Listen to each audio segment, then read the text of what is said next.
National Basketball Association, winning streaks ng defending champion ng Miami Heat, naglabot na sa 26. Ini matapos sila ang nangibabaw kainabatok sa Charlotte Bobcats, record niya 33-game winning streak na ginauyatan sang Los Angeles Lakers. Ilaihan Malapawan, yari ang report. Mga kapuso, kung sa masami ang mapulutan sang pila sa aton, ilabigid ang kunkwarta, dalayo na lang nga ginabulsa. Ini naman aton nga utod nga taxi driver, lain. Ang wallet nga may sulod nga cash nga may ATM card, iagin balik sa tag-iya, paagi sa ratsada. Si Charlene Belvis ang nag-aaratsada. Sa piyak sang tuyo nga magpamalabag ni James Yap nga makagwa sa pungsod, ang iya anay asawa nga si Chris Aquino dala ang ila anak nga si Bimby mag-iloy dayon sa gihapon sa abroad. Ini matapos ginbasura ang whole departure order nga ginhigayo ni James sa korte, si Enrico Zurita Jr. ang nag-aratsada. Kinaandan sa saging nga anuman kadamo sang bunga, isa lang gid ang puso sini. Apang sa Leganes, pinasahi nga saging ang nagtubo. Ang puso sini hindi lang isa, kundi 7. Si Josel Huesca ang nag-aratsada. Balita sa palibot ng Western Visayas. Sa Capiz, kaso sang dengue, tuman naggid kadasig ang pagtaas. Sa Aklan, konflikto sa duta sa isla sang Boracay, nagalala. Sa Negros Occidental, napulo ka mga suspect sa pang-hold up sa isa ka pawn shop sa Bacolod, arestado.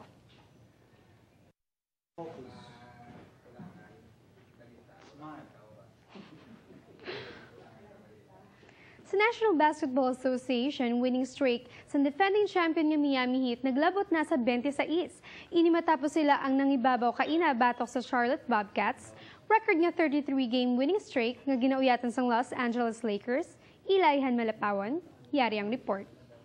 Mga kapuso, kung masami ang mapulutan sang pila sa aton, ilabi na gid kung kwarta ang dalayon nga nalang nga ginabulsa.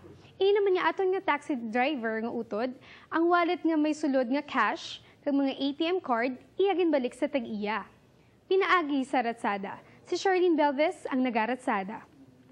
Sa piyak sang tuyo nga mapamalabag ni James Yap nga makagwa sa pungsod, ang iya anay nga asawa nga si Chris Aquino, dala ang ilang nga anak nga si Bimby, mag-iloy, dayon gihapon sa abroad. Ini matapos ginbasura sang whole departure order ang ginhignon ni James sa korte, si Enrico Zurita Jr. ang nag-aratsada. Kinaandan sa saging nga anuman kadamo sang bunga, isa lang gid ang puso sini. Apang sa Leganes, pinasahi nga saging ang nagtubo. Ang puso sini hindi lang isa, kundi 7 gid kabilog. Si Josel Huesca ang nag-aratsada.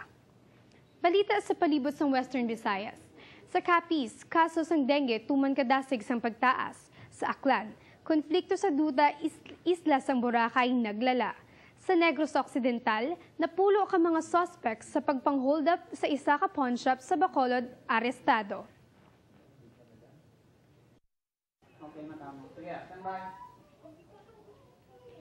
Sa National Basketball Association, winning streak nga defending champion nga Miami Heat naglabot na sa 26.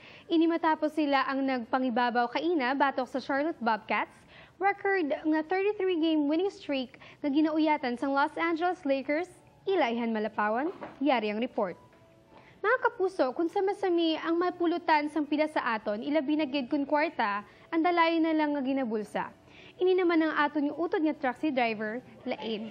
Ang wallet nga may sulod nga cash kag mga ATM card, iagin balik sa tag-iya.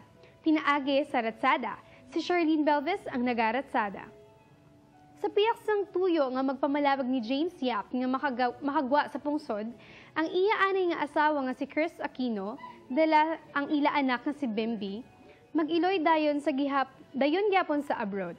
Ini matapos ginbasura ang whole departure order nga ginhingyo ni James sa korte, si Enrico Zurita Jr. ang nag-aratsada. Kinaandan sa saging nga anuman kadamo sang bunga, isa lang gid ang puso sini. Apang sa Leganes, pinasahi nga saging ang nagtubo. Ang puso sini hindi lang isa, kundi 7 gid kabilog. Si Josel Huesca ang nag-aratsada. Balita sa palibot ng Western Visayas. Sa Capiz, kaso sang dengue tuman na gid kadasig sang pagtaas. Sa Aklan, konflikto sa duta sa isla ng Boracay. Sa Negros Occidental, napulo ka mga suspect sa pang-hold up sa isa ka pawn shop sa Bacolod, arestado.